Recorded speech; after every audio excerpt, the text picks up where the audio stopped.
Welcome to Strength and Knowledge. We're the three best friends there ever was. I'm Marshall Bennett. Today we're going to be talking about some periodization. So, been all over the world, been doing a lot of cool things, and all I've really done is linear. What's up, guys? Yeah, it's definitely not lying. So I'll go ahead and go first with my periodization. So, when I first started off, reading off is a lot of bodybuilding stuff, just all the stuff you can get your hands on being a former athlete. You see the websites, you see bodybuilding.com, you think, oh, I got to do chest, got to do legs, got to do shoulders, got to do back. And that was kind of that. Then when I was getting into my strength conditioning career, starting, I was still learning a lot of things. I thought I knew a lot, but I really didn't. At first, it was, like you said, linear. It was just something what I've always known, like trying to add more weight to the bar each time, same thing. Then I got into it, got in a different program. I was introduced to conjugate, watching the West Side, reading the West Side books, just anything Louis Simmons wrote, I read it. And I started off with a max effort dynamic, both upper and lower bodies, for myself as an athlete, been going on into the strength conditioning the past couple stops when we were together at Iowa. I stopped with you, Marshall. We programmed a lot of linear at the high school, but same thing when we were at William Penn University, we programmed a lot of linears. We did 3-week phase, deload, 3 weeks build up, deload, 3 weeks build up, deload. And then going off when I was Southern Illinois, a lot of it I was introduced to APRE 5-3-1. So undulating, same thing. Now I can use the undulating periodization to use with my relative intensity chart to where I can program the days and the weeks, the volume, the intensity.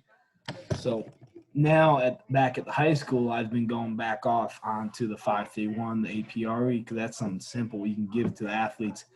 They're going to get strong because how we got it set up is I have them consistently 5 days a week. They're going to get strong no matter what, no matter if it's 5-3-1, undulating, APRE, whatever that program is, they're going to get strong. So now I feel like my periodization is more focusing on me communicating with them, because at the end of the day, they're high school athletes. It's going to go through 1 year, out the 1 year. I can tell them, hey, we're doing 5-3-1. It's the greatest program ever. But at the end of the day, if they're not squatting low enough, they're not benching. At the college, there might be a head coach, there might be assistant coach, there might be a GA intern at that college with me. They can help me. But at the end of the day, now where I'm at is the high school is I have to fix it. I have to communicate with the athlete. If I don't like it, I need to communicate. And same thing, the 5-3-1 APRE is very, very easy for me to give the athletes and be like, hey, how many did you get on your last set? Oh, you only got 2? We're bumping you down. You got 5, we're staying. You got 10, well, I'm bumping you. 5 pounds up, 10 pounds up, whatever it is. So I feel like 5-3-1 right now is where I'm really leaning out with a lot of my off-season athletes. Then in season, I just use a relative intensity chart, just go undulating based off their games. If there's 2 or 3 games a week, let's say I'm using basketball as an example, I can go kind of similar to what we did in Marshall and Iowa. I got a 3-week cycle, but at the end of the day, if I can go high intensity, medium intensity, low, and like a deload for the 4 weeks, I can change of going high, low, medium to a deload. Or I can go high, medium, low, whatever I want, whatever I think is appropriate, talking with my athletes and looking at the schedule. So that's a little bit about my periodization and what I've been doing more recently. I feel like it's me going off, not so much about periodization now. It's more about me communicating and be like, hey, if I want something, if I want you guys squatting the depth, I need to either show you guys, communicate it, or just stay on top of it. Because like I said, I'm in the high school population where they're going to get strong. I have them for 5 days a week for class, so they're going to be there. It's now me with my expectations of what I want from them. Yeah, I mean, my kind of path has been really similar with yours, Aaron, where it was in the beginning before pre-strength and conditioning stuff. It was more bodybuilding, hit all the body groups, sets of 10, just go heavier, max out when you feel good, blah, blah, blah. And then once I started learning more, started kind of programming for myself, I started getting into all the simple like linear stuff with 5-3-1, etc., all that stuff. And then once we all got to Iowa, it started kind of being a little bit more. I hadn't programmed a ton for like full teams before that, so it was more of like start with the simple stuff, make sure it works, just do a linear, make sure all their technique is fine, and then maybe progress from there. It was really, really kind of conservative, kind of really careful with the kind of how heavy I wanted to go, how technically sound I wanted it. But then once I went down to South Carolina, it kind of turned more into take the time in the beginning, make sure you hammer home the technique, all the mechanics of every single movement, and then basically like freshmen and some sophomores, maybe some transfers, don't get like any weight on their back, or they don't use much weight until they can actually show proper form. And then once they can show proper form, then it takes off and gets pretty aggressive after that, where I was starting to go kind of like kind of a high-low James, I think it's James Smith high-low periodization, where it's kind of like a more holistic approach where you're trying to think about, yeah, they're training in the weight room, but their practice on the field, their games, their schoolwork, everything like that, kind of how it affects their body, their CNS, everything like that.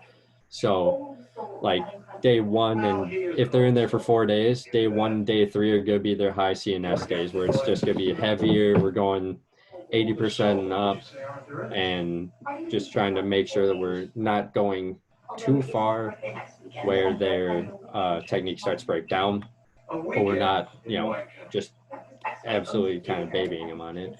But then days 2 and 4 would be a little bit lighter, more volume, or kind of more of a moderate-ish volume. Just make sure that their bodies actually get part of a rest to be able to train consistently throughout the whole week, throughout the whole month, throughout the whole season. So it's kind of been a little bit more kind of aggressive linear type stuff, but following kind of the high-low undulating throughout the week.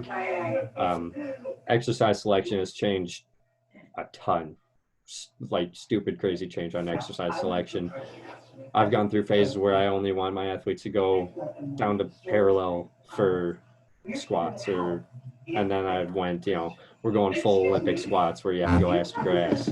And then I was going a lot of box squats, a lot of stuff like that with not as much accessory work focus, but a lot more kind of focus on getting all of our volume on the main work. And then the accessory stuff is all gravy after that.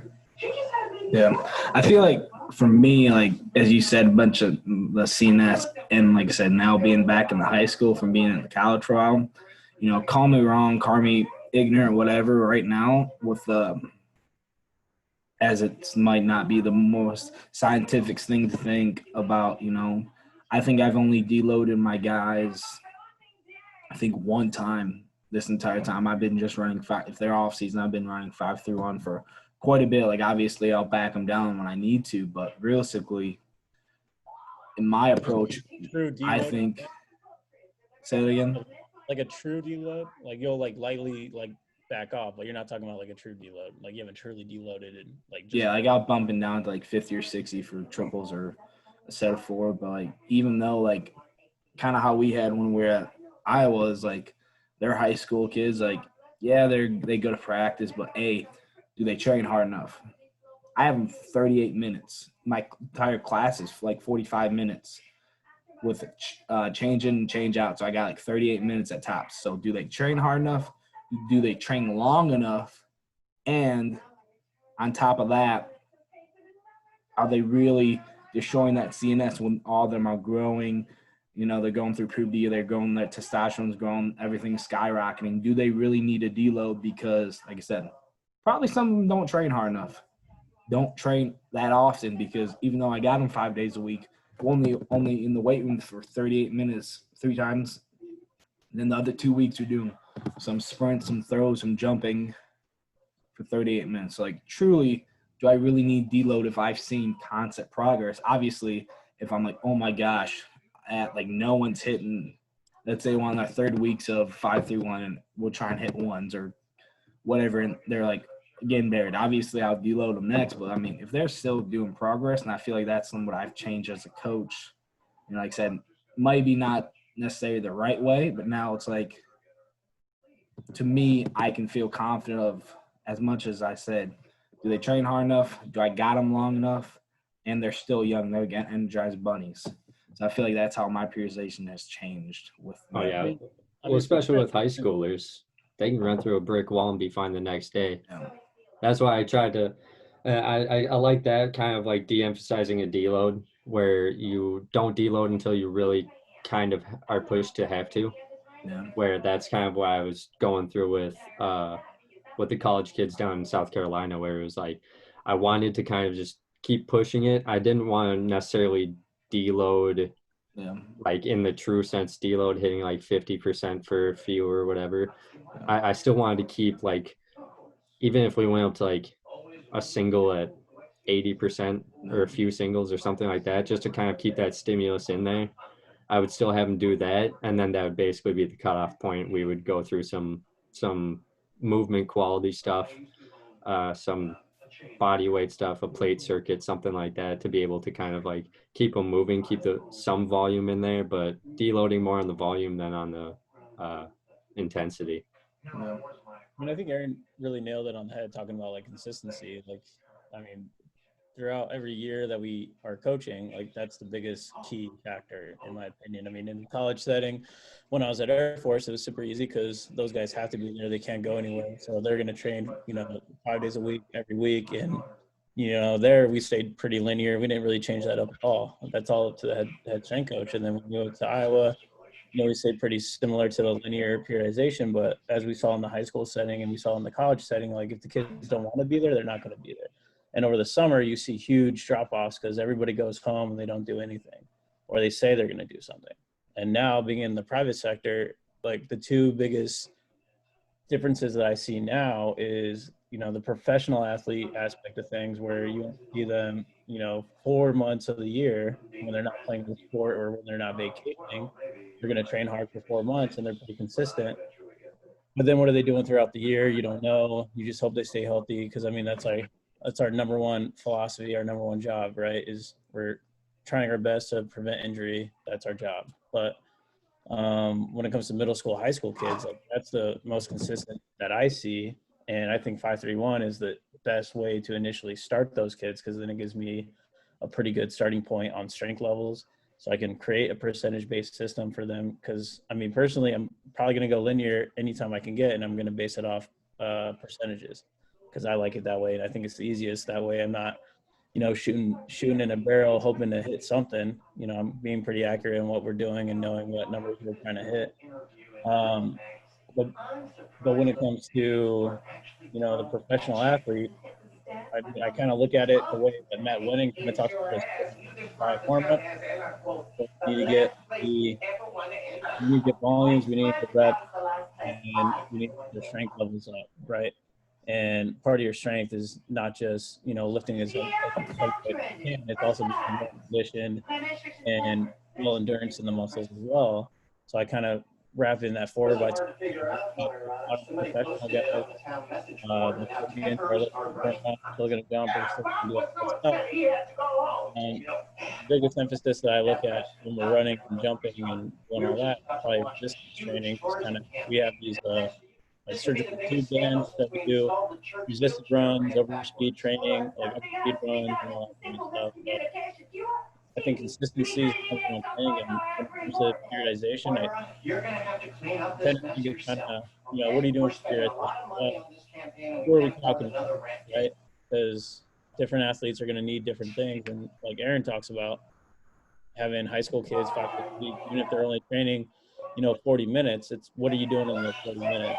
Like I'm sure for 40 minutes you have it all dialed out to a T where they're working from as soon as they walk in that door, they're going, and as soon as they're done, they're walking out right when the bell rings. Mm-hmm. Yeah, where I think, I like what you said there with, I mean, it all ties back into consistency. If you don't have consistency, you don't have anything else. Right. And I don't think it's as much as preventing injuries. I know you put that in there, but I mean personally, I don't really see it like that because I've seen strong motherfuckers who just shit happens and they get hurt, they get crunched, something like that. And it's like, yeah, if you're stronger and you have more muscle mass and everything, you play your cards right and you train smart, your likelihood for injury will go down, but it's never zero. So it's like kind of Right. making sure you have that consistency first to kind of fall back on that training, where once you have that consistency where you're seeing your kids 5 days a week, 3 to 5 days a week for 12 months, once you have that, then you can deal with the problems inside of that. Where I know you kind of talked about the top end with pro athletes and making sure they can really like actually truly peak and when they're going to be ready for their season, what they're going to be doing in the off season, stuff like that. I've always seen it high school and even up to the D1 kids. I still kind of see it as developmental, where if you're, it basically, I see it stop being developmental kind of towards the pros, you know what I mean? Where it's like you're gonna have a college kid come in freshman year, they're 18, they're basically still a high schooler. I kind of like treat them on that end where they Yeah. still have to learn everything that we're doing. They still have to Yeah. kind of learn that consistency and then see what problems they have after that. Yeah, because realistically, all we do in the weight room, everything is just general. Like Mm-hmm. nothing's going to get them better at their sport besides playing their sports. Yes, if I get an athlete stronger, faster, bigger, whatever, yes, you can hope that translate. But at the end of the day, it might not. So as you Mm-hmm. said about the general, and same thing as you said, as you know, we've all been in college settings. We've all had freshmen who come in who kill it. They can clean, they can squat, they can bench right away. Like they probably had a really good coach. If it's at the private sector, they were lucky enough to have a guy in the high school with a strength coach. But at the end of the day, we still have a lot of people not only coming in as freshmen of college who can't do a push-up, can't do body weight squat. And I know I've seen that. And like I said, we've all been at the high school, so we've seen it. And like I said, I had that 2 years where I was at SIU, and then I went back to high school, and it was kind of reopening my eyes. Like, hey, I'll come in 5-3-1 right away, then we'll go right into API. You set out this structure, then you go in and be like, oh my gosh, we can't even do a body weight squat, we can't even do a push-up. Like, then you just throw everything away. It's like, well, we need to get really good at moving. We need to really get good at whatever my philosophy was at the end of the day. It was we front squat, we bench, we do a lot of chin ups, we do RDLs, we do RFEs. So it was like we need to be really good. And the same thing, I feel like I don't necessarily think it's necessarily bad because we kind of had this talk the other day talking about my powerlifting training, Sam. I'm a guy who I will do the same repetitions. I will die doing the same things every day. Like if you want to get good at squatting, you squat more. If you want to get stronger at squat, you squat more frequently. Same thing about you said about Ed Cohen doing the same 10 lifts. I have a habit. It's probably not the best habit, but like my athletes do the same exercises a lot of times because at the end of the day, I want to get them really good at front squats. I want to get really good at presses. I want to get really good at chin-ups. We do chin-ups every time we go in the weight room. We do on Mondays, we do isometric holds. So we do chin holds. We do eccentric chin-ups on Wednesday, and then we do 4 chin-ups on Friday. So, like, I want to get really good at chin-ups. Same thing, RFEs, RDLs, we do those weekly. And I don't think I've changed that much from when I got there in July to now. We probably changed a couple of accessories, but at the end of the day, I want to get really, really good at moving and really, really good at these basics because at the end of the day, like we said, the basics will get you strong. Like you don't need to do a single leg RFE row to a press to get more stable, to get core strength, to get stronger. You know how you do that? Front squat. You get really strong. You get really strong in your upper back and core, your legs. So I feel like Well, that's what I mean, I think I mean. That's what I saw down south too. When I was at South Carolina, when I was in South Carolina, that's very much what we did. I mean, not letting them put any weight on their back for a month or so, like when they got there. But then you see all the older guys, the seniors, the fifth years that are sitting there, like like just crushing big weights, looking perfect every single rep. It's like, and they're at the point where they've done so many reps and they've been coached on it so kind of consistently and thoroughly that they can understand when something doesn't feel right, where they've been going through like even when it's not uh like if it's like whatever their fifth rep on a 3+ set, like, and they break down just a little bit, maybe their back gets a little bit loose or something like that, then it's like they know immediately. They're like, well, yes, that's something I have to change on the next set, or that's something that I kind of messed up on. That's something I have to focus more on my accessories. And the movement quality really kind of like blew up. That's kind of where my training style like kind of led to when I went down there. Was it was more of like, well, how's their movement quality first? Because that's something that it's one of those kind of basic things like strength, speed, whatever. Movement quality is one of those things that directly transfers onto the field. Mhm. You're just gonna feel better. You're gonna run faster if your mechanics are better. You're gonna jump higher if like if your jump mechanics are better and you're kind of pulling everything together in a way that will help that and be a little bit more elastic and powerful like that. Mhm. It's just kind of more making sure that even the most minute little detail is coached. And that's something that like my coaching style on the floor for sure changed a lot when I went down there. Because before, like, I know it's a big thing. Like, if someone's going for a big rep or something, everyone's gonna be sitting there yelling up, up, up. But then it's like when I got down there, I would have people turn to me and say, no shit, where the fuck is he supposed to go with it? I'm Mhm. like, well, yeah. And so it kind of like, it's more of a forcing of, no, you have to coach all those cues no matter what. If they're having a tough set, if they're hitting 105%, hitting some PR or whatever, like you got to make sure that you're focusing on something that athlete individually has been working on.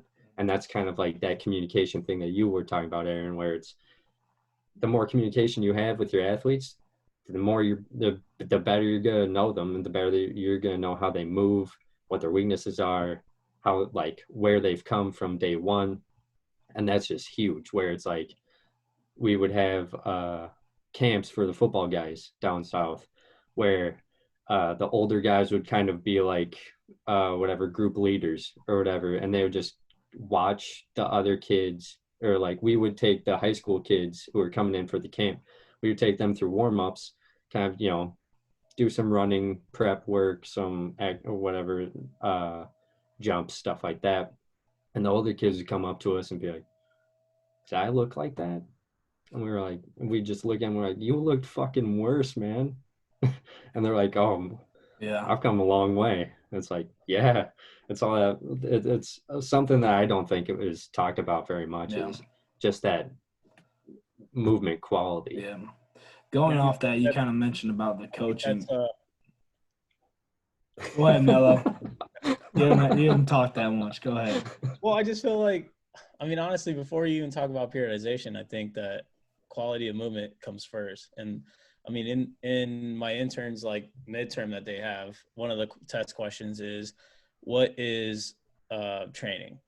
And you know, is it complex? Is it, you know, undulating? Is it this? Is it that? And it's simple, right? If you do the simple things really freaking well, then you're going to be a pretty damn good athlete. And like, to turn that point back to what Sam was saying and debating with, when I say that our job is to prevent or to help prevent injury, I'm talking about non-contact injuries, because those are 100% preventable. If you teach a kid on how to be strong and how to decelerate, how to move and how to cut and do all these simple things, really, because we're talking about movement and, you know, controlling your center of mass, then you're lowering the chance of injury. Yeah, are crazy things going to happen in sport? Absolutely. You don't know how the turf's going to move. You don't know how the field's going to move. You don't know if someone's going to crash into you and all that stuff. I mean, part of my position now is the return to play position, where I'm working with PT and helping their athletes return back to sport as strong, as fast as possible. Right. So we do a lot of single leg stuff at first. And then once we get cleared to start doing some movement things, my number one thing always, as soon as we get on the turf, is I'm going to teach you how to decelerate and cut and move, because 9 times out of 10, that's what's going to happen in any sport. You're going to do a lot of movements off of one leg, and you need to be strong in those positions.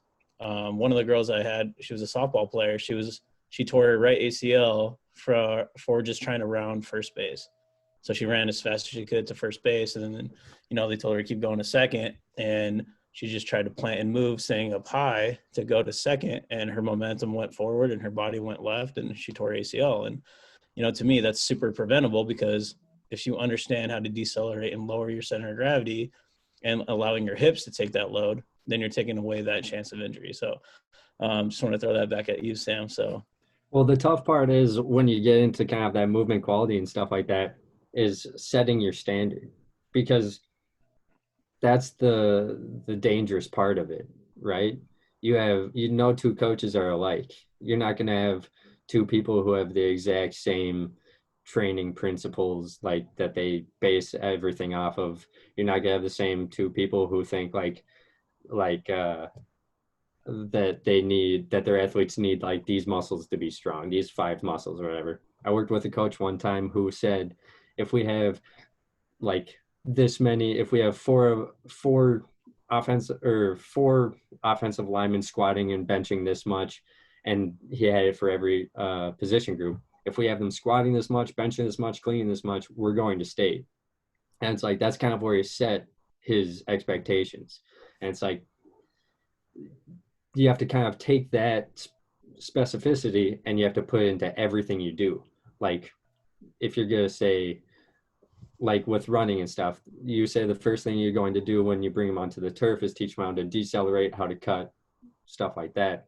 Where I might say, first thing I'm going to do is teach them how to accelerate first and get those first few steps off, because from the athletes I've seen, they overextend on the first few steps too much and they blow out their hammy right away. Something like that, where it differentiates, and you can get people into every single movement that are completely different. It's just about having something that's proven, simple, and consistent, where it's like, some people are going to say, all right, with a squat,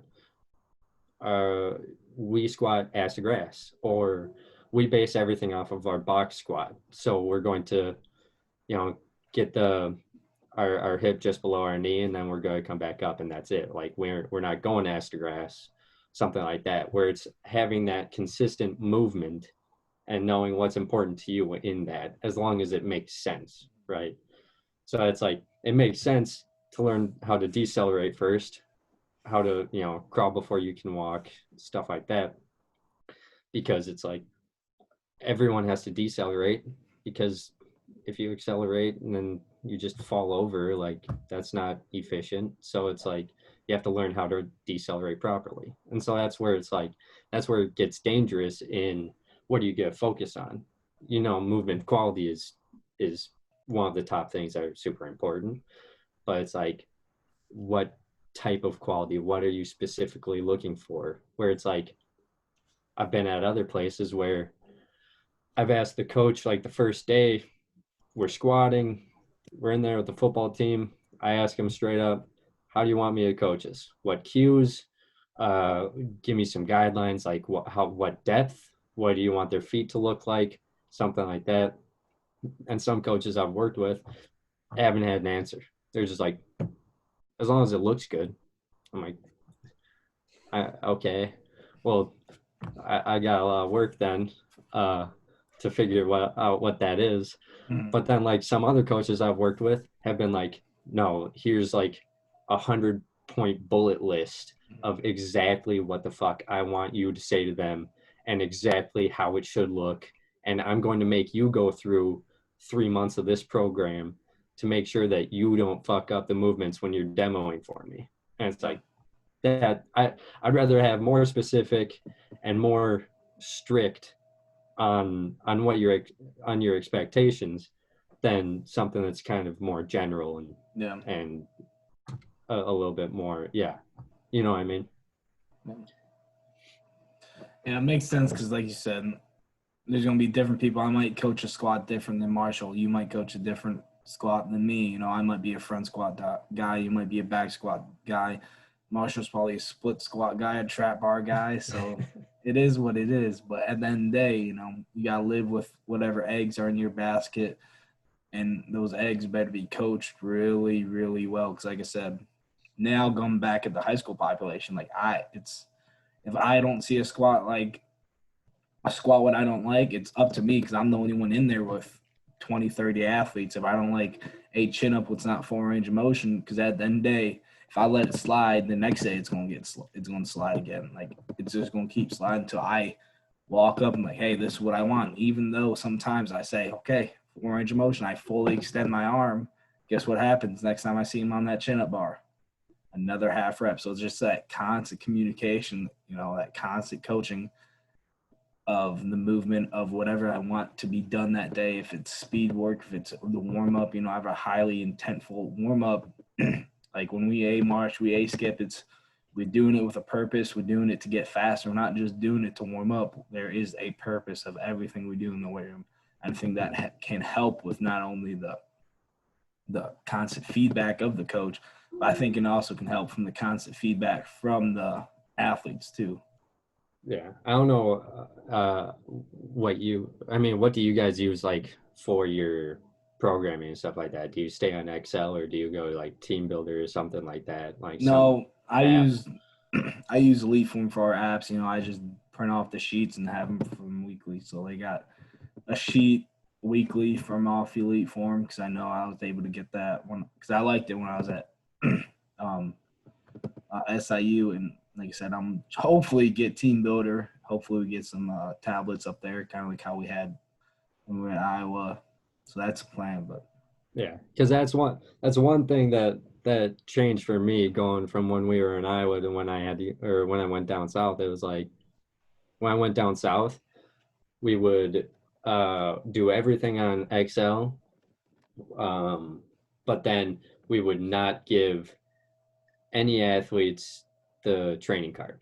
no. Athletes didn't get a training card. It was basically like a lot of strength coaches say their job is to repeat themselves all day. I mean, that's basically what it was, because it was like we would come in, I would have the one card, I would bring them in at the beginning, before or after the warm up, and I would say, you know, this is what we have today.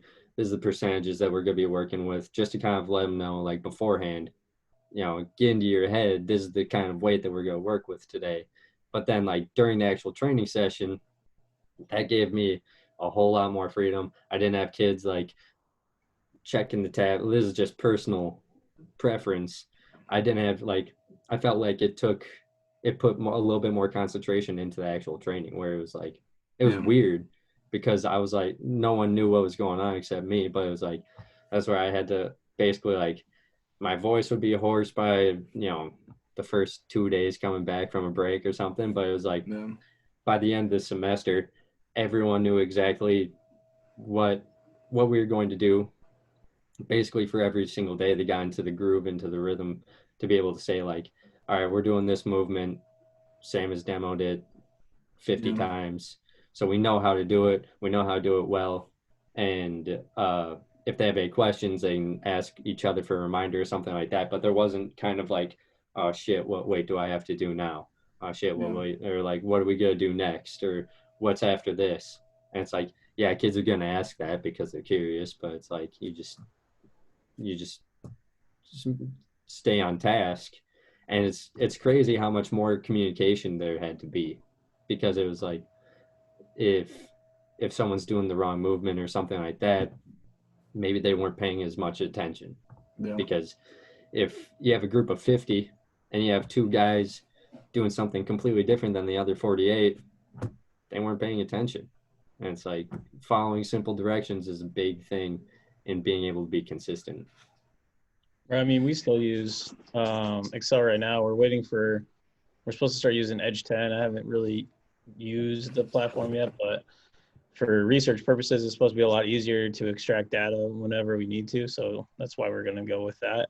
Right now we use Excel and they can extract the information that we're getting from that right now. But I don't know much about Edge 10 yet, but once I kind of play around with that and know more about it, then it's supposed to be easier to use like our velocity-based training units, everything that we use technology-wise. So, I mean, I think that was pretty great, man. I appreciate all of us Whoa, jumping whoa, on. whoa, whoa, whoa, whoa, whoa, whoa. You know, I didn't talk about my thing, and I'm going completely off Sam. I thought when I didn't have sheets, and I was the one telling them, hence this is high school, but I thought it was complete cluster because they didn't know what to do. They had to stand around and talk to their friends. So, Sam, I'm doing the complete opposite of you, and I think yours is wrong because I'm obviously better and stronger and smarter than you. So, they need sheets in the weight room, okay, bud? All right. You're right about one of those things. Would they need sheets? No, Look they're at stronger. Aaron. If you have any time later, can you tell me that again? Because I was just, that was immaculate. Immaculate. Yeah. All right. Well, appreciate everyone's time. Thank you guys for tuning in. This was Strength of Knowledge. It was episode number 1. Episode number 1, Strength of Knowledge. Going through a tunnel. Go.